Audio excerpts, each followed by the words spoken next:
জীবন তৃষায় দগ্ধ মানুষ যখন সংসার বন্দির দিক চক্রবালে বাধা পড়ে না মিশতে পারে আকাশে, না হতে পারে মানুষের, তখন তার বুকের খাঁচার ভিতরের আশাগুলো নিরাশায় রূপান্তরিত হয়ে তীব্র যন্ত্রণা হয়ে পাওয়া না পাওয়ার দোপাট্টায় জাঁতা কলে জীবনকে পিষতে থাকে। তখনই মানুষের হৃদয় ও মুখ এক হয়ে জানাতে থাকে আকুতি ও প্রার্থনা মুক্তির।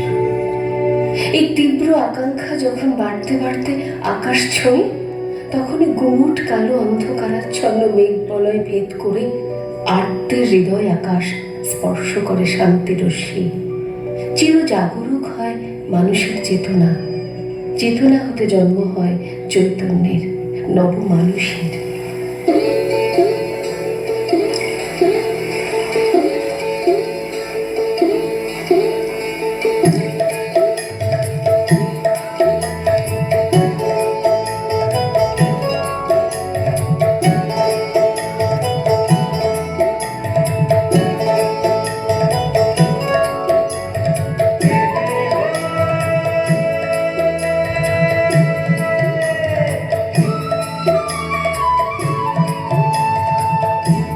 এবার তোর মন